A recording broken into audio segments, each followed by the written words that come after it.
Amigos, les vamos ahora a hablar de un libro que se titula El viaje del Arcángel, de la editorial Colima. Y claro, ¿quién mejor para hablar de este viaje del Arcángel, de este libro, que su autor, que el escritor, que a Luis Ángel Pernía? Muy buenas tardes. Buenas tardes. Muchísimas gracias por venir y muchísimas gracias por haber escrito algo tan interesante como el libro del que vamos a hablar ahora, del viaje, el viaje del Arcángel. Gracias a vosotros por invitarme. ¿Está muy calentito el libro? Sí, desde mediados de abril, o sea, la presentación oficial fue el día 16, o sea que llevamos prácticamente 10 días en plena presentación, ¿no? Luego hablaremos porque el libro te lo presentó Inocencio Arias. Ahora quizás entenderemos por qué te lo presentó este hombre.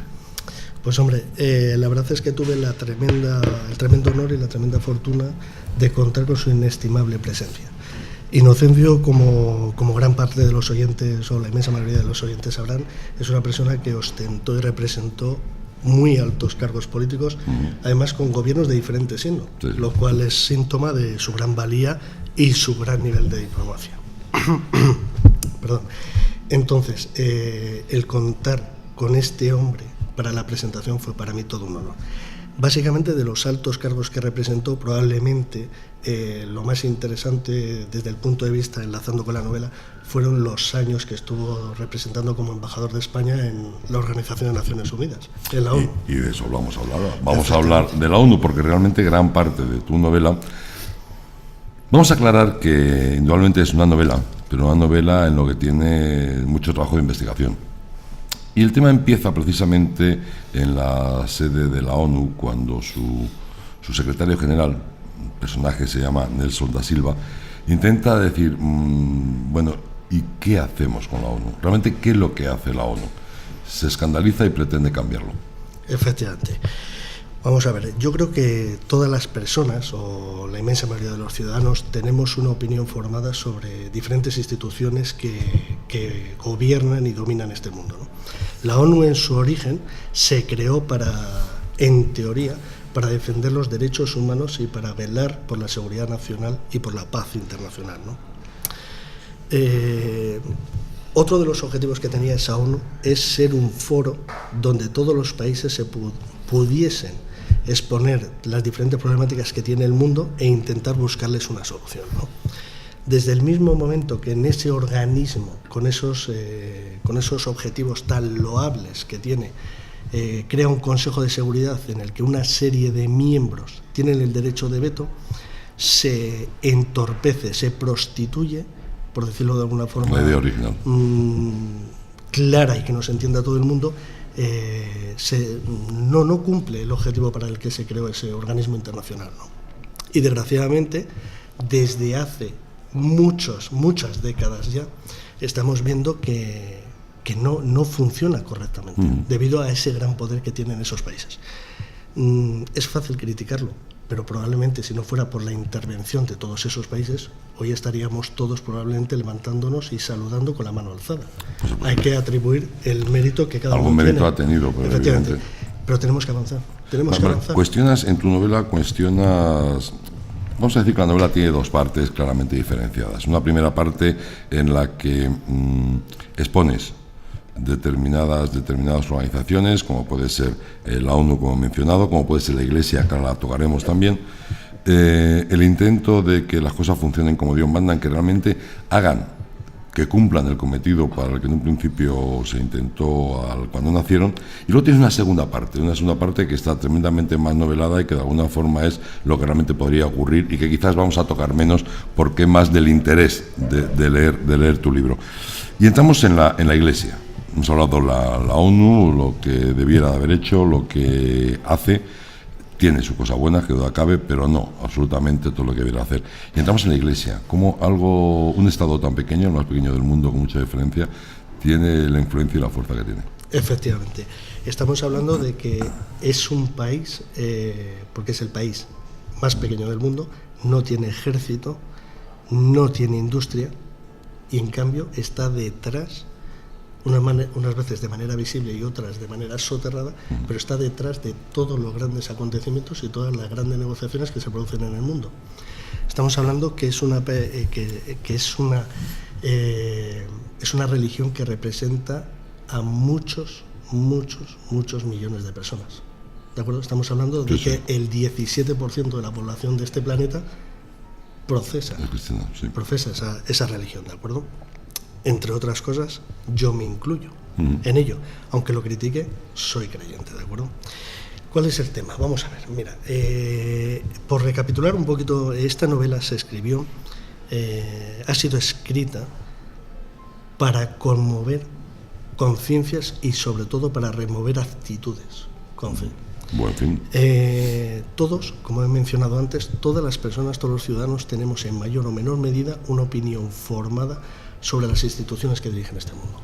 Hemos hablado de la ONU, pero el Vaticano es otra de ellas. ¿De acuerdo? Los grandes bloques políticos y económicos, o el Club de Bilderberg, también son organismos. Luego hablaremos también del Club Bilderberg. Eso es, en mayor o menor medida, todos tenemos una opinión formada sobre cuál debería ser su funcionamiento y cuál es en la realidad. Y en ninguno de los que acabo de mencionar se cumple, coincide.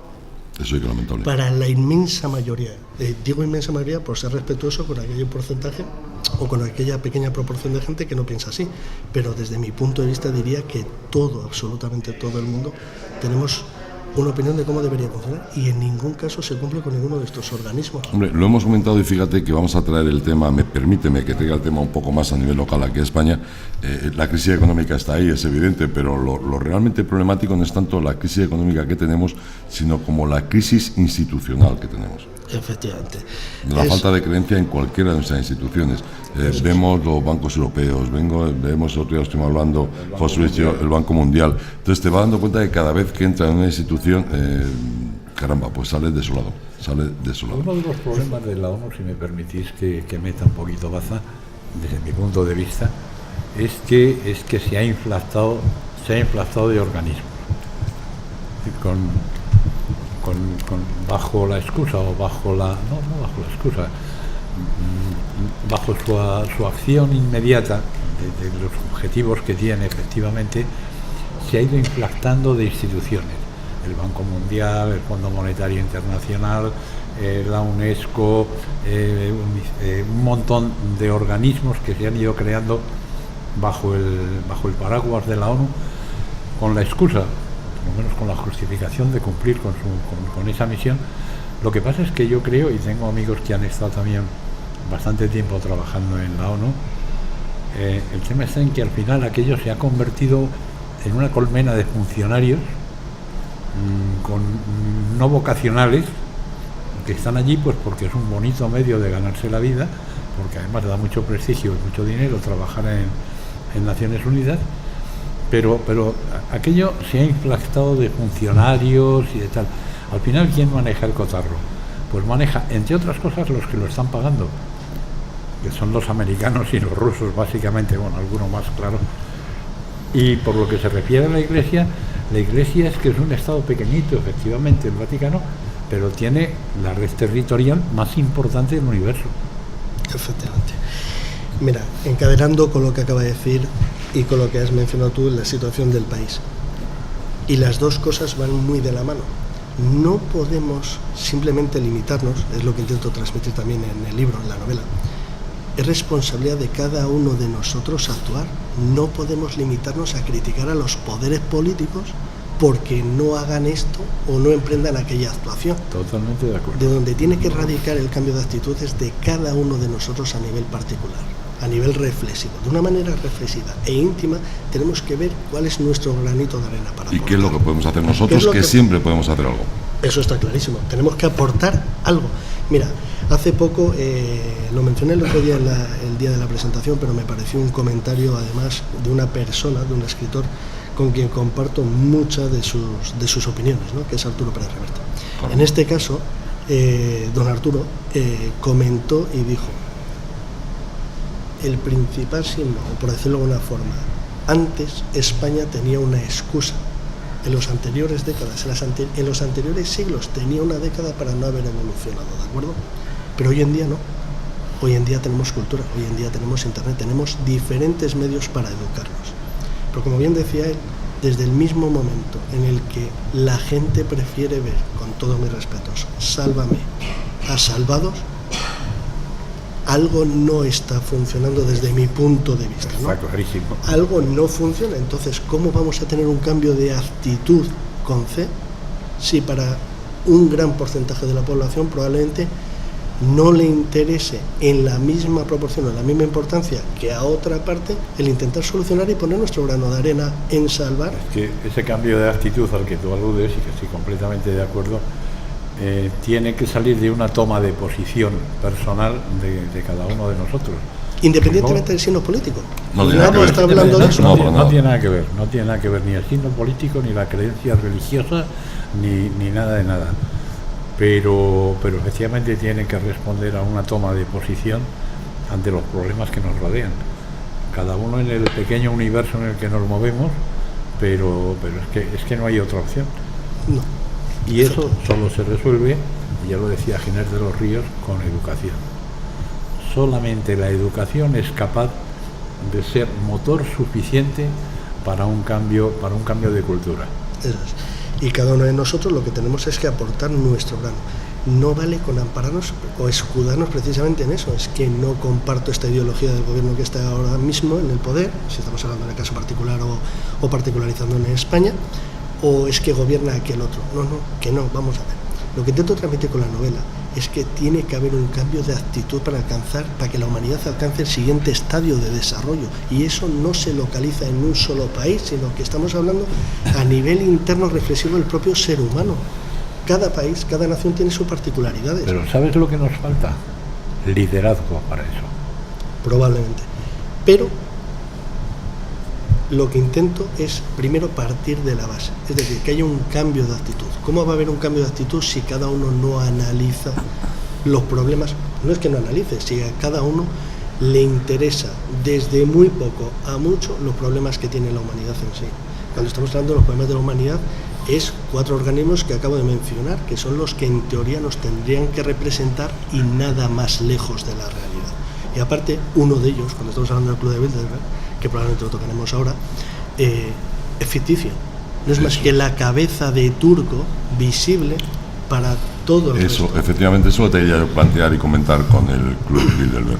Realmente prácticamente se ha convertido en una fiesta. O sea, cada vez que se reúne este club, salen todos los periódicos, en todos los sitios, la ciudad donde va, incluso salen listados cada vez más detallados de los asistentes, etcétera, etcétera, etcétera. Lo que te lleva a pensar indudablemente que ese club pinta bastante menos que otra cantidad de club que habrá, digo club por llamarlo de alguna forma, que realmente sí tendrán el auténtico poder. El Club Bilderberg creó la comisión trilateral, Claro.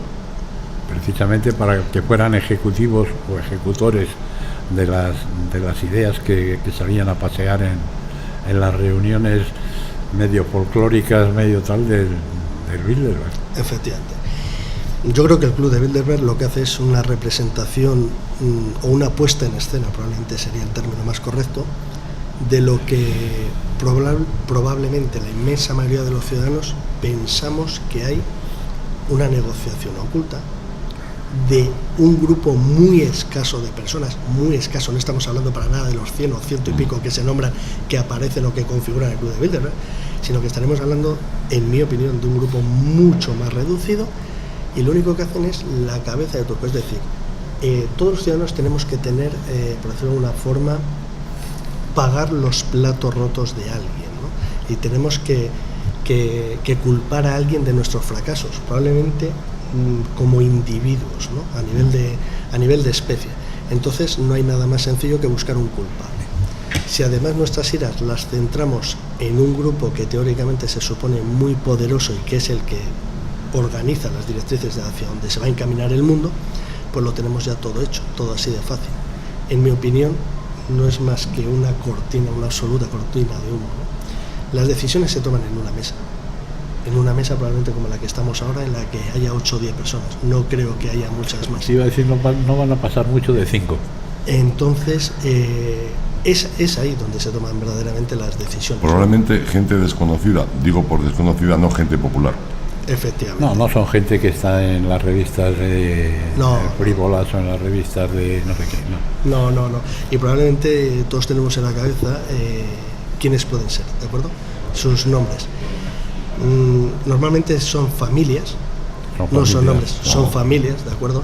pero que evidentemente no descubro nada. Todo el mundo ya sabe eso.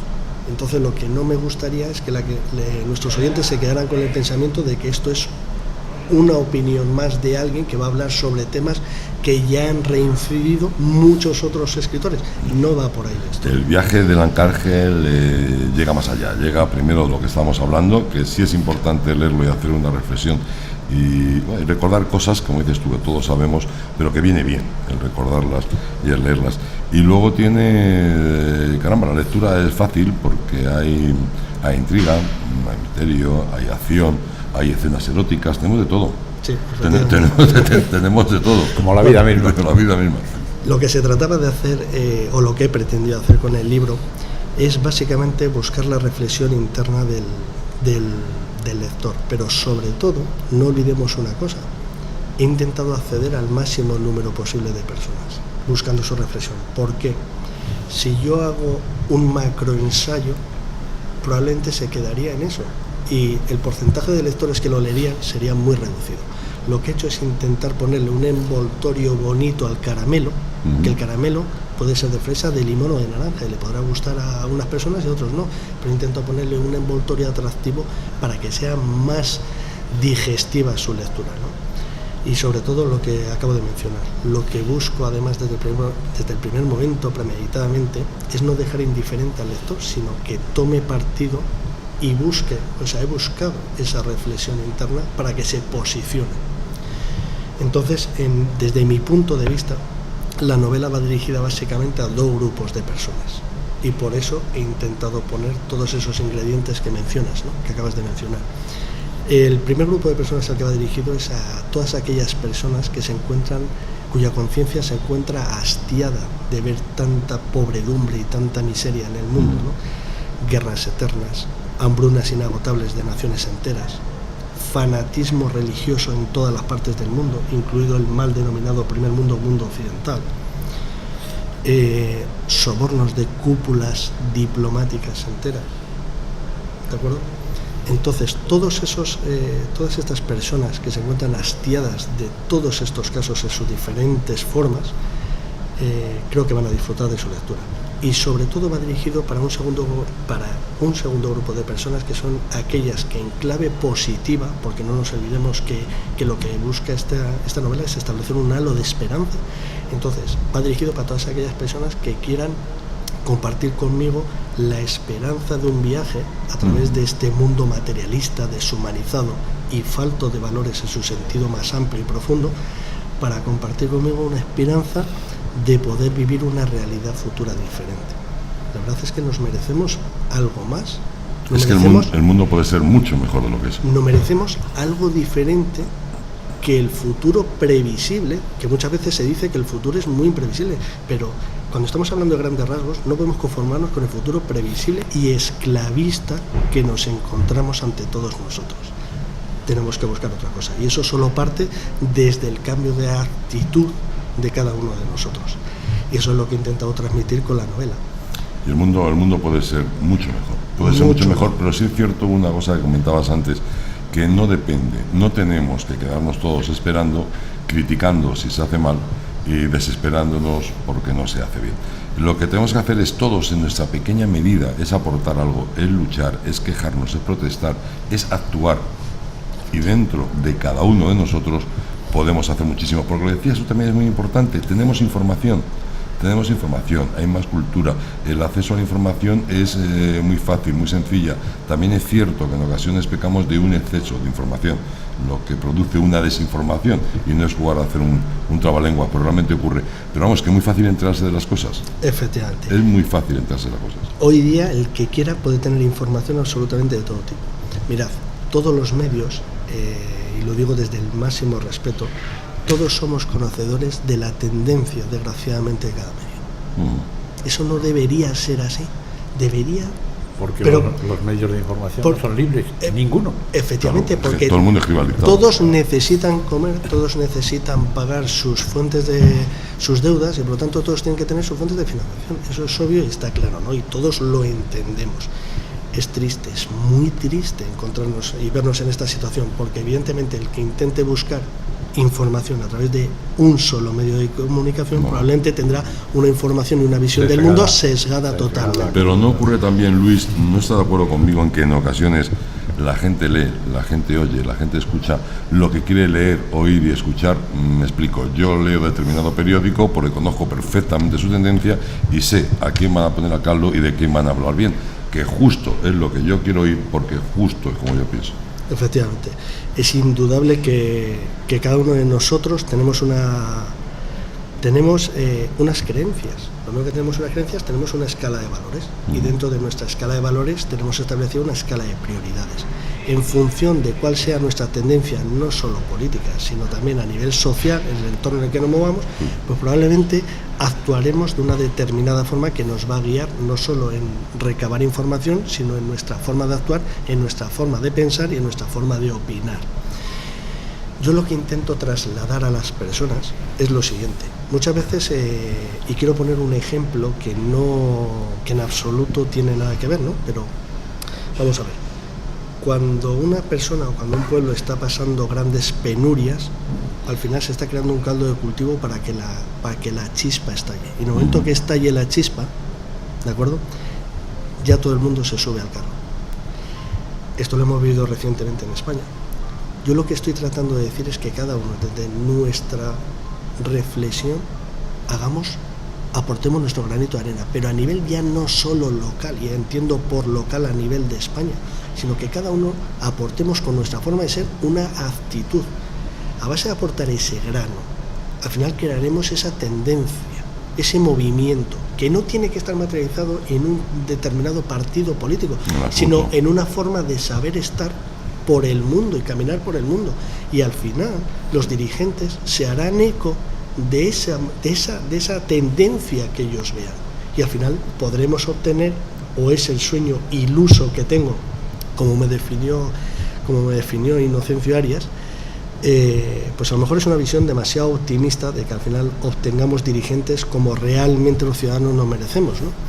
Pero es un sueño que en mi caso comparto. Pero sigo soñando con eso. Es que lo que estáis diciendo es que esos dirigentes en el fondo son el fruto de ese cambio de actitud en la sociedad, claro, porque son gente que ha salido de ese grupo humano que tiene una determinada actitud. El problema de esto es que yo no soy tan optimista en cuanto a la condición humana y creo que llevamos en los genes, el género humano llevamos en los genes determinada dosis de maldad, de codicia, que no reconoce líneas rojas. Y también llevamos altruismo, también llevamos caridad, también llevamos amor, llevamos muchas cosas. Sí, quizás sea un tema de cambiar los porcentajes. Y nos justificamos a nosotros mismos cualquier acción que hagamos. Mirad, si hay algo, esta novela es el fruto del trabajo de mi imaginación y de 2 años de esfuerzo. Lo que voy a decir no quiero que sea con lo que se queden nuestros oyentes, pero sí que os diré que la sensación que me dio al final del libro es de esperanza, pero a lo largo de él, durante 2 años, no os podéis imaginar la profunda tristeza que tenía. Claro. Cuanto más investigabas o más leías sobre un determinado tema o sobre un determinado aspecto, te das cuenta de cuánta miseria anida en nosotros a nivel de personalidad. Mira, hay un dicho popular que es: cuanto más conozco al hombre, más quiero a mi perro. Desgraciadamente, hoy por hoy, tengo que decir que me encuentro entre ese grupo. Comparto tu opinión de que somos muy egoístas a nivel individual. Y desgraciadamente cada vez nos envolvemos más en nuestra burbuja y no queremos compartir absolutamente con nadie. ¿Cuántos de nuestros oyentes van en el coche con su familia y no hablan nada? Y cada uno está pensando en los problemas en su día a día. ¿Cuántos de nosotros ha ido en el metro y va solo y no comparte nada con nadie, ni una conversación, ni un buenos días? ¿Cuántas veces vamos en un transporte público o vamos a comer a un restaurante y vamos muchas veces solo, y además como tapándonos o mirando la cabeza para abajo, que acaba de entrar un conocido y no quiero que me salude porque no quiero? Cuando peor lo pasa a la gente es cuando está un recinto cerrado como un ascensor y todo el mundo empieza a mirarse las llaves, a mirar al techo, a hacer no sé qué, y siempre se ha hablado, y es cierto, de la tremenda soledad de las grandes ciudades. O sea, allí donde más gente nos agrupamos es donde posible existan mayores soledades, mayores niveles de soledad. Efectivamente. Y lo que tenemos que intentar es cambiar eso con optimismo, pero intentar cambiar eso poco a poco, ¿no? Yo no creo que eso se pueda cambiar, pero estoy de acuerdo contigo que hay que luchar por cambiarlo. Claro. Eso es. Y entonces, cada uno tenemos que aportar nuestro granito de arena. Y yo he aportado esta novela en el sentido de que, aparte de que la gente pueda disfrutar de ella, lo que he intentado es aportar valor añadido. Nada más. Habrá personas que compartan las diferentes opiniones, los diferentes escenarios, las diferentes situaciones que aquí he materializado. Y habrá otras personas que no lo compartan. Pero bueno, lo que se trata es de aportar valor añadido, que la gente reflexione aparte del mero disfrute de su lectura. Luis Ángel Pernía, ha sido un placer tenerte aquí. Y sí quería decirte una cosa, me encantaría que, aparte de que volvamos a otra ocasión a hablar de tu libro, me encantaría que habláramos nuevamente de tus siguientes libros, que seguro vas a escribir alguno más, pero me encantaría que me vinieras aquí a charlar, a hablar de la filosofía de la vida, de lo que tú piensas de la vida, y de mantener charlas como la que hemos mantenido ahora mismo, que creo que son interesantes para todos nosotros y para nuestros oyentes también. En absoluto, gracias a vosotros por invitarme, gracias por prestarme vuestra atención, que tengo mis dudas de merecer o no, sí, pero en cualquier caso ha sido un verdadero placer compartir este espacio con vosotros, y cuando queráis podéis contar conmigo. Pues por aquí te veremos más de una vez. Luis Ángel Pernía, El viaje del arcángel, de la editorial Colima. Realmente es un libro absolutamente recomendable, y no hemos hablado de la segunda parte del libro. Muchas gracias, Luis, de verdad, gracias, amigo. Gracias a vosotros. El giroscopio, con Ezequiel Triñaque. Radio Argo.